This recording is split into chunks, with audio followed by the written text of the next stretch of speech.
زما نوم خورګې دلګادو دی.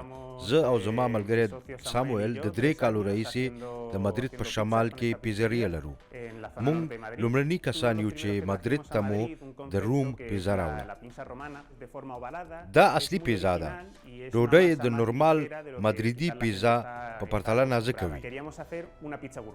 کوشش کوو داسې پیزا جوړه کړو چې خلک یې د خوړلو څخه خوند واخلي.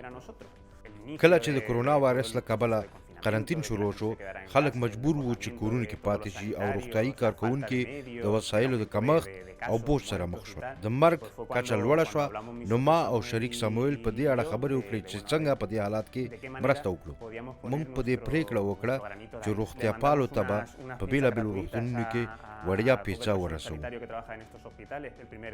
په لومړۍ ورځ یوازې یو کس د وړیا پیزا غوښتنه وکړه، په دوهمه ورځ 4 او په دریمه ورځ 10 تنو غوښتنه وکړه.